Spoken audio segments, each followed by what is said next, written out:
Episode में देखा था हमारे मेन कैरेक्टर ने 3 कमांडर लोग को बुलाया था। 2 कमांडर आ चुके थे, एक फीमेल कमांडर थी वो नहीं आई थी। तो बाकी दोनों कमांडर कहते हैं सुनो ना यार, वो जब आई नहीं है तो उसके बिना मीटिंग कैसे हो सकता है, तो काम करते मीटिंग को पोस्टपोन कर देते हैं। लेकिन वो आ जाती है, वो कहती कहीं भी पोस्टपोन करने की जरूरत नहीं है, मैं आ चुकी हूँ, दूध का दूध और दही का दही आज ही होगा।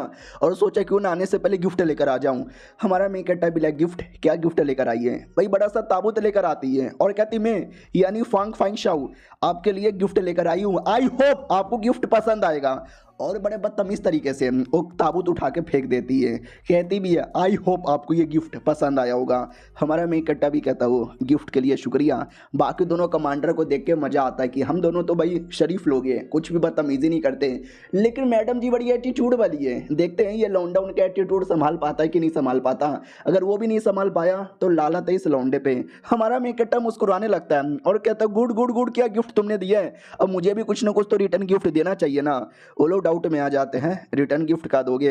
हमारा मेन कट्टा भी कहता है यार रिटर्न गिफ्ट दूंगा ना तुमको, ये देखो 3-4 जो गिफ्ट के बक्से लेकर आया था ना वो बक्से देता है। मैडम जी भी कहती इन बक्सों की बनाओ बत्ती और डाल लो अपने अंदर, भाई मुझे नहीं चाहिए बक्से बक्से। हमारा मेन कट्टा भी कहता है तो क्या चाहिए, वो भी कहती मेरे को एक बैटालियन मिलिट्री के लिए फंड चाहिए, पैसे चाहिए, जिससे ये जो भी प्रॉब्लम है ना मिलिट्री वगैरह मैं सॉल्व यहाँ पे कर सकूँ। अगर देना है तो दे, वरना तुम जैसे बंदों पे लालत है। तेरा बाप सिटी लोड है नल्ला, उससे कुछ नहीं हुआ, तू तो उससे भी ज़्यादा नल्ला है, तुझसे क्या घंटा कुछ होगा।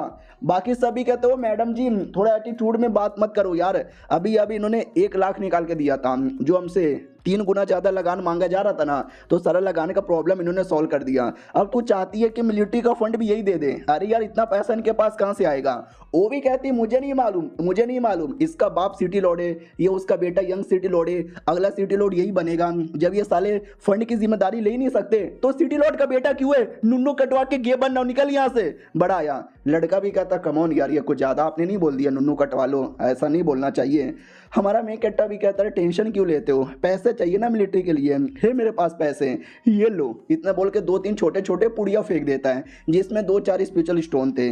तो वो लोग भी कहता है सिटी लॉर्ड आपके पास पैसा नहीं है, सीधा सीधा बोल दो, ये क्या 2-4 पैसा, इसमें हमारा क्या होने वाला है, ऐसा ना करो प्लीज़। दूसरा भी कहता है 2-4 जो भी है उठा लेना भाई, क्या इतना नाटक कर रहा है। जो लड़की थी ना वो भी कहती वाह सिटी लॉर्ड वाह, नहीं मैंने आपसे थोड़े से पैसे क्या मांगे मिलिट्री के लिए, आपने 2-4 स्पेशल स्टोन दे दिया, रखो यार 2-4 स्पेशल स्टोन, बनाओ बत्ती और डालो अपने अंदर, में जा रही हूँ। तभी बाकी दोनों कहते हो माय गॉड ये भली 2-4 स्पेशल स्टोन है लेकिन ये सुप्रीम ग्रेड का स्पेशल स्टोन है, ये दुनिया में पैसे नहीं चलते, स्पेशल स्टोन चलता है, लो ग्रेड का, मीडियम ग्रेड का, हाई ग्रेड का, टॉप ग्रेड का, और फिर आता है सुप्रीम ग्रेड का। यानी एक सुप्रीम ग्रेड भी है ना हाई के लगभग लाख के बराबर होता है। तो लड़की और सब चौंक जाते हैं। हमारा मेन कट्टा भी कहता तो मैं मजाक नहीं कर रहा, ये सुप्रीम ग्रेड का है और 3-4 काफ़ी होगा तुम्हारे पूरे मिलिट्री के लिए, क्यों ठीक बोला ना मैंने। लेकिन मैडम जी तो एटीट्यूड दिखा के जा रही है, जाओ जो मैडम जी तुम दोनों रख लो। भाई मैडम जी घुटने पे आ जाती है और कहती नहीं सिटी लॉर्ड मुझे आप पे पूरा विश्वास था कि आप हमारे लिए पक्का कुछ करोगे, आप तो यंग सिटी लॉर्ड हो, जब मेन सिटी लॉर्ड बन जाओगे ना तब तो हमारे लिए सब कुछ यहाँ पे कर सकते हो, आपको जो चाहिए मैं सब दे दूंगी। हमारा मेन कट्टा भी कहता भी मुझे कुछ भी नहीं चाहिए, बाय बाय। वो लोग भी कहते हैं ठीक है बाय। हमारे मेन कट्टा मनी मन सोचता देखा अरे पैसा होगा ना तो गुस्सेल लड़की हो, प्यारी लड़की हो, भोले भाली लड़की हो, कैसी भी लड़की हो, प्रॉब्लम तो आसानी से सॉल्व हो जाता है। उतने में एक नौकर चिल्लाता है अरे देखो ना एक लड़की जबरदस्ती आ रही है। वो लड़की भी कहती हटो यार मैं इंस्ट्रूमेंट डिपार्टमेंट की लड़की हूँ, मुझे कुछ अर्जेंट आपको यहाँ पे बताना है। और इतना अर्जेंट आती है कि बैलेंस खराब होता है और बड़े बड़े अरमान डायरेक्ट मुंह पे गिरते हैं। हमारा मेन कट्टा भी लग ओह माय गॉड जोर से मुंह पे गिर गई, लेकिन झूठ नहीं बोलूंगा, मजा आएगा, मतलब मजा आ गया और काफी ज्यादा सॉफ्ट यहाँ पे था। लड़की क्या रे इतनी जल्दबाजी किस बात की थी, बोल क्या काम है। क्या ना भाई सिटी लॉर्ड के अंडर में कई सारे डिपार्टमेंट आते हैं, पिछले एपिसोड में देखा था बड़ा सा बैंक आता था, वैसे ही इंस्ट्रूमेंट डिपार्टमेंट यानी आर्टिफैक्ट डिपार्टमेंट कह सकते हो, जहाँ पे अलग अलग आर्टिफैक्ट बनाए जाते हैं। और ये लड़की भी उसी डिपार्टमेंट की थी। बोल यार कुछ हो गया क्या उस डिपार्टमेंट के अंदर। वो भी कहती वेल कैसे बताऊँ यार, कैसे बताऊँ समझ नहीं आ रहा। तो नौकर भी कहता अरे यार ये लड़की है ना पक्का अपने प्यार के जादू दिखाकर, बड़े बड़े अरमान दिखाकर है ना आपको अपने प्यार में गिराना चाहती है, ऐसे लड़कियों पे ध्यान मत दो, पैसों के लिए किसी भी मर्द से चिपक जाते हैं। वो भी कहती है क्या बकवास कर रहे हो। हमारा मेन कट्टा भी कहता है चुप कर यार तू बहुत ज्यादा बोलता है। अरे नौकर ऐसी कुछ भी बोलता रहता है, छोड़ो तुम बताओ यार तुमको की काम था। वो भी कहती याद है एक दिन आपने बोला भी था मोबाइल फोन के बारे में, हमारा मेन कट्टा भी कहता हाँ मैंने बोला था, क्या हुआ? वो भी कहती वेल तो मैंने वैसे ही कुछ करके देखा है, आपने बोला था एक ऐसा डिवाइस जिसके द्वारा तुम यहाँ से बैठे बैठे कई किलोमीटर दूर भी किसी से बात कर सकते हो। मैंने काफ़ी कोशिश की लेकिन बना नहीं पाई, लेकिन दिन रात मैंने मेहनत किया और दिन रात मैंने एक कर दी। तो मैंने स्पेशल मुर्गा बनाया जिस मुर्गे के अंदर मैंने लो ग्रेड के स्पेशल स्टोन लगाए और साउंड ट्रांसमाइग्रेशन फॉर्मेशन यहाँ पे लगाया, तो बन गया। अगर ऐसे 2 मुर्गा रहेगा ना तो एक मुर्गे के द्वारा दूसरे मुर्गे के साथ कांटेक्ट किया जा सकता है। हमारा मैं कट्टा भी लाइक वाओ यार शी इज फकिंग जीनियस। मैं एक दिन ऐसे मोबाइल के बारे में कह रहा था लेकिन लड़की ने सीरियस ले लिया और सच्ची में देखो यार ये मोबाइल फ़ोन तो नहीं है लेकिन मोबाइल फ़ोन जैसा एक डिवाइस बना दिया। वो भी कहती है हाँ लेकिन जो नॉर्मल आदमी है ना वो यहाँ पे यूज़ कर पाएंगे। कल्टिवेटर लोग तो पहले यूज़ कर सकते थे, उनके पास साउंड ट्रांसमाइग्रेशन फॉर्मेशन भी था, लेकिन नॉर्मल आदमी उनके पास फॉर्मेशन ही नहीं है, वो कैसे करे? तो नॉर्मल आदमी इसका उपयोग यहाँ पे कर सकते हैं। सही बोला ना मैंने? हमारा मैं कट्टा भी कहता बहुत सही बोला। अब चलो कमरे के अंदर, तो नौकर भी कहता अरे अरे कहाँ लेकर जा रहे हो? वही तो 18 साल के हो गए यंग लॉर्ड, कभी भी किसी लड़की के साथ मैंने चक्कर नहीं देखा है क्योंकि इनको बड़े अरमानों वाली पसंद है। इतने बड़े बड़े, इतने बड़े बड़े। हमारा मैं कट्टा भी कहता कौन से बड़े, क्या बड़े बात कर रहा है? वो भी कहता ना सिटी लोड में बात नहीं कर रहा। हमारा मैं कट्टा भी कहता चल निकल, और लड़की तू कमरे के अंदर आ। वो भी कहती है क्यों? हमारा मैं कट्टा भी कहता तुझसे काम है। वो भी कहती कौन सा काम है? हमारा मैं कट्टा भी कहता जल्दी से दबा। तो वो भी कहती है लो मैंने दबा दिया, ठीक है बस करो यार मुझसे और नहीं हो रहा। हमारा मैं कट्टा भी कहता और करती रहो मजा आ रहा है। वो भी कहती बस मेरा हाथ यहाँ पे दुख गया। हमारा मैं कट्टा भी कहता और करो मजा आ रहा है। तुम्हें क्या लगता है क्या हो रहा है? अरे मसाज दे रही है कंधों का। हमारा मैं कट्टा भी कहता ठीक है रुक जा। अरे मुझे लगा नहीं था कि आर्टिफैक्ट बनाने के अलावा तुमको कंधे का भी मसाज देने आता है। वो भी कहती है पार्ट टाइम जॉब मैंने कंधे मसाज करने का सीखा था और कुछ भी नहीं। ओके ठीक है भाई, और कुछ काम था क्या? हमारा मैं कट्टा भी कहता नहीं तुम्हारा मुंह शक्ल से लाल लाल क्यों हो रहा है? वो भी कहती बस अभी लाल हो रहा है। अरे आपने किसी कंप्यूटर के बारे में भी बात किया था, रुको यार मैं कंप्यूटर बनाने की भी कोशिश करती हूँ बाय। हमारा मैं कट्टा भी लेकर मैंने अभी मजाक में बोला था लेकिन लड़की एकदम सीरियस ही ले लेती है, गजब ही लड़की है। और सुन सिस्टम सामने आ। वो भी कहती बोलो क्या काम है? हमारा मैं कट्टा भी कहता लड़की का मुझे पूरा मेमोरी दिखा, पूरा फ्लैशबैक दिखा उसके साथ क्या हुआ था। सिस्टम भी कहती 10,000 लगेगा और किसी और लड़की के बारे में इंफॉर्मेशन क्यों जानना है? मैं हूँ ना। हमारा मैं कट्टा भी कहता तेरा क्या मैं अचार डालूंगा, तो चुपचाप मुझे मेमोरी डाल।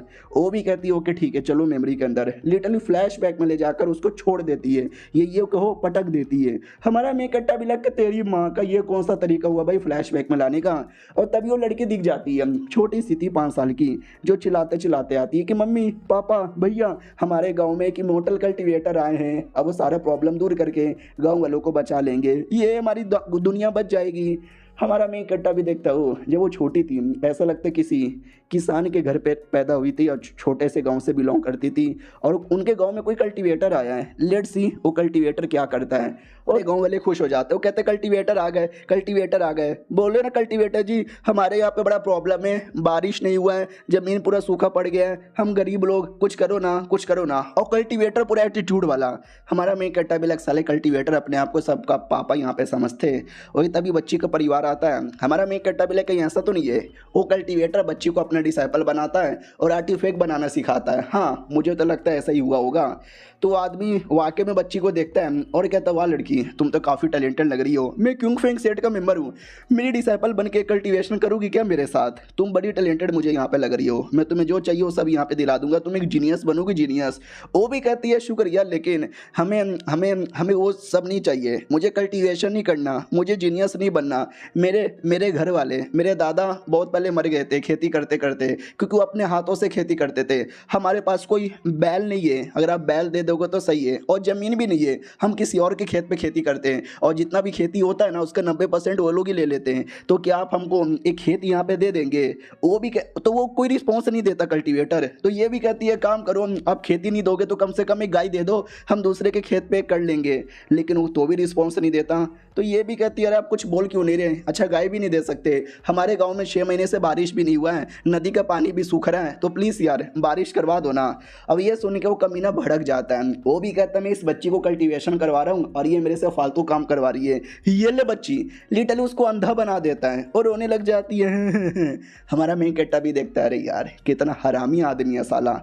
तो सामने से मालूम है क्या होता है, वो कल्टीवेटर गुस्सा करके निकल जाता है और गांव वाले बच्ची प्लस उसके पूरे परिवार को गांव से निकाल देते हैं कि तुम्हारे चक्कर में चले गए। अगर तुम्हारी बच्ची ना होती तो कल्टीवेटर हमारे पे एहसान करके जाते हैं। और पूरा गांव भटकते भटकते वो किसी छोटे गांव में पहुंचते हैं। 1 साल बाद है ना, मम्मी बीमारी से मर जाती है। मरने से पहले कहती मेरे बेटे अपने बहन का ध्यान रखना। और फिर 1 साल बाद है ना, पापा भी यहाँ पे मर जाते हैं। दोनों भाई बहन यहाँ पे बचे थे। लेकिन एक दिन कुछ अटैक हुआ था, लड़ाई हुआ था, जिसके चक्कर में भूकंप हो गया था। बड़े बड़े चट्टान गिरते हैं और चट्टान के नीचे भाई भी गिर के मर जाता है। और ये बेचारी रोती रहती है, रोती रहती है, रोती रहती है, बस रोती रहती है। और वहीं से तभी कल्टीवेटर की टीम गुजर रही थी।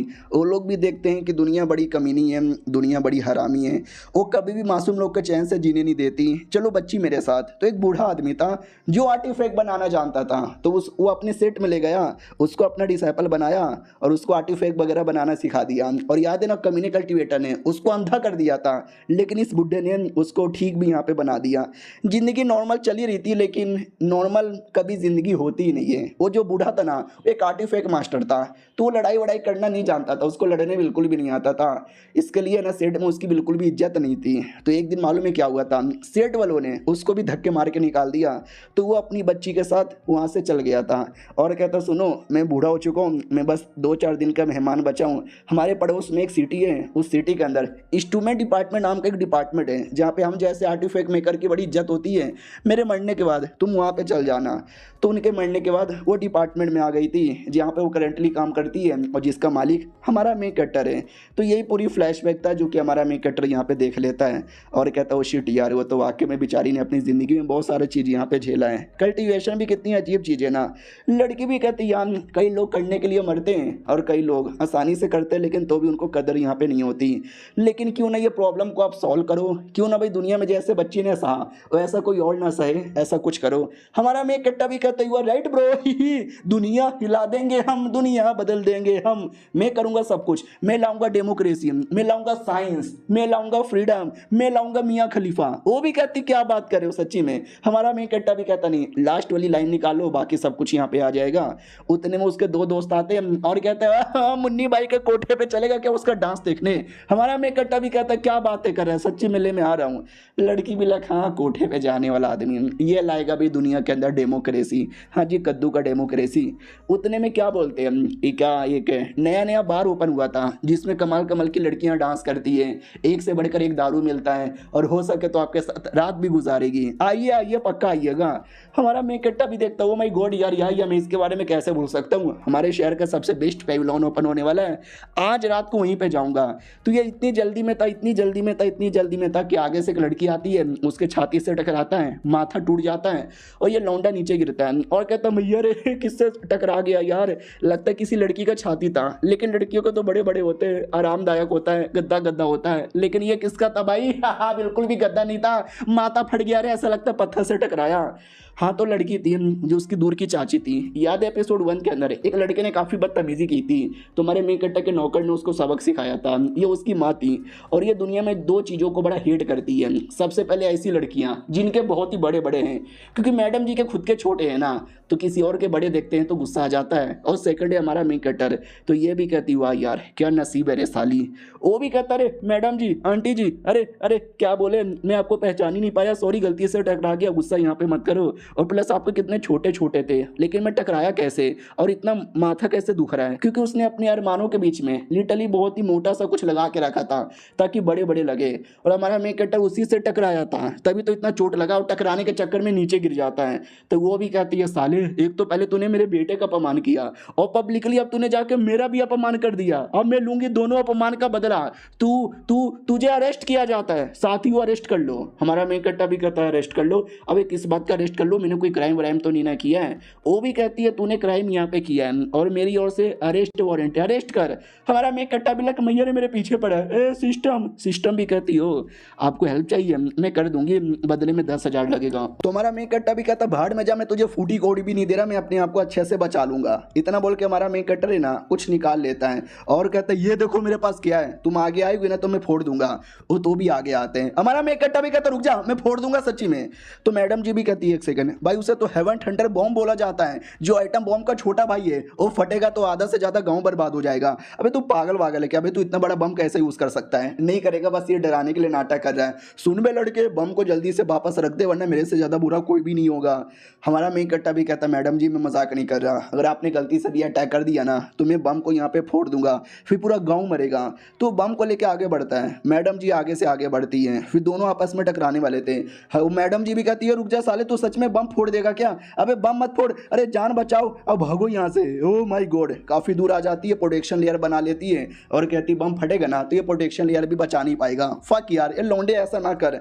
ये लौंडे लौंडे लौंडे किधर गायब हो गया? अबे लौंडा भाग गया। अबे साला पागल बनाया। वो बस बम से डरा यहाँ पे रहता। पकड़ साले को, पकड़ जल्दी से पकड़। हमारे मेन कट्टा की ओर आते हैं। वो भी कहता और नहीं तो क्या, इनको क्या लगता है कि मुझे पकड़ना इतना आसान है? अरे डॉन को पकड़ना मुश्किल ही नहीं, नामुमकिन है किरण।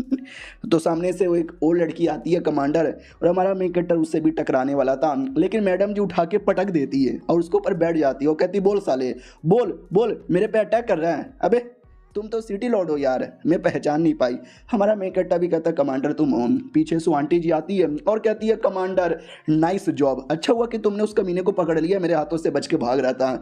बोल बे कुत्ते, अब तेरे साथ क्या किया जाए? मार दिया जाए या छोड़ दिया जाए? तुझे तो तोड़ूंगी। हमारे मेन कट्टा के गोटे पे मारने वाली थी, लेकिन कमांडर वो टांगों पे अटैक करके बचा लेती है और कहती क्या रे सिटी लॉर्ड पे अटैक करेगी? वो भी कहती सिटी लॉर्ड का बेटा है और तुम बीच में आकर उंगली मत करो ना, मेरे से ज़्यादा बुरा कोई नहीं होगा।